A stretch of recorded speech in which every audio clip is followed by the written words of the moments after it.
नमस्कार मित्रांनो, पुन्हा एकदा तुमचं स्वागत आहे इन्फो मराठी 24 या यूट्यूब चॅनलवर। मित्रांनो, आज आपण या व्हिडिओमध्ये बघणार आहोत की 25,000 पगार असणाऱ्या खासगी क्षेत्रातील कर्मचाऱ्यांना किती पेन्शन मिळणार आहे। त्याबद्दल एक महत्त्वाची बातमी आलेली आहे। बातमी आहे 25,000 पगार असणाऱ्या खासगी क्षेत्रातील कर्मचाऱ्यांना किती पेन्शन मिळणार। मित्रांनो, काय या बातमीमध्ये नक्की बघूया, पण त्याआधी जर तुम्ही आपल्या चॅनलवर नवीन असाल तर चॅनलला सबस्क्राइब करून बाजूला दिलेल्या बेल आयकॉनला नक्की क्लिक करा। व्हिडिओ जर कामाचा आणि महत्त्वाचा वाटला तर व्हिडिओला लाईक करून आपल्या मित्रपरिवारासोबत नक्की शेअर करा। आणि हो मित्रांनो, व्हिडिओला शेवटपर्यंत नक्की बघा, जेणेकरून तुमच्याकडून कोणतीही माहिती सुटणार नाही। मित्रांनो, खासगी क्षेत्रात काम करणाऱ्या कर्मचाऱ्यांसाठी महत्त्वाची बातमी आहे। जर तुम्ही खासगी क्षेत्रात काम करत असाल किंवा तुमच्या कुटुंबातून कोणीही खासगी क्षेत्रात कार्यरत असेल, तुम्ही आजची ही बातमी शेवटपर्यंत नक्की बघायला हवी।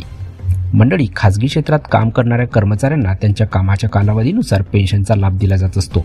EPFO म्हणजे कर्मचारी भविष्य निर्वाह निधी संघटना अंतर्गत खासगी कर्मचाऱ्यांना सुद्धा पेन्शन मिळते। पण ज्या लोकांचा पगार 25,000 रुपये आहे त्यांना किती पेन्शन मिळते याचा तुम्ही कधी विचार केला आहे का? नाही ना? मग आज आपण याच बाबत सविस्तर माहिती जाणून घेणार आहोत। खरे तर खासगी क्षेत्रातील कर्मचाऱ्यांना EPFO द्वारे EPS पेन्शन दिली जाते। EPS मासिक पेन्शन एका ठराविक फॉर्म्युल्यानुसार ठरवली जात असते। EPFO पेन्शन ही कर्मचाऱ्याला वयाचे 60 वर्ष पूर्ण केल्यानंतर मिळतात। यासाठी नोकरीवर असताना कर्मचाऱ्यांच्या पगारातून काही रक्कम EPF मध्ये जाते। जेवढी रक्कम कर्मचाऱ्याच्या पगारातून कट होते तेवढीच रक्कम कंपनीकडूनही EPF मध्ये जमा होत असते।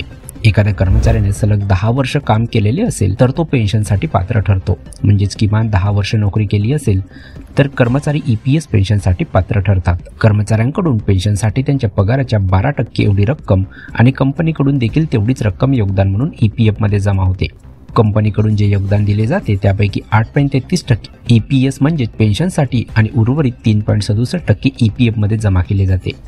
EPS पेन्शनसाठी सरासरी पगार गुणिला नोकरीचा कालावधी भागिले 70 हा फॉर्म्युला वापरला जातो।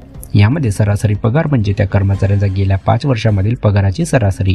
आता आपण 25,000 पगार असल्यास किती पेन्शन मिळणार समजून घेऊयात। मित्रांनो, जर समजा एखाद्या कर्मचाऱ्याला पेन्शन पात्र सरासरी पगार 25,000 रुपये आणि त्याने 10 वर्ष काम केले आहे, तर अशा परिस्थितीत EPSच्या फॉर्म्युल्यानुसार त्याला किती पेन्शन मिळणार हे पाहूयात।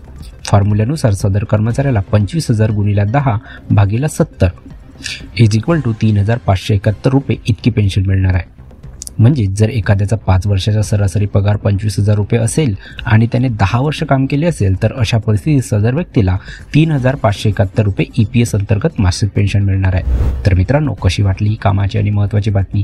जर बातमी कामाची आणि महत्त्वाची वाटली असेल तर व्हिडिओला लाईक करून आपल्या मित्रपरिवारासोबत नक्की शेअर करा। तसेच जर तुम्ही आपल्या चॅनलवर नवीन असाल तर चॅनलला सबस्क्राइब करून बाजूला दिलेल्या बेल आयकॉनला नक्की क्लिक करा। व्हिडिओ बघितल्याबद्दल खूप खूप धन्यवाद।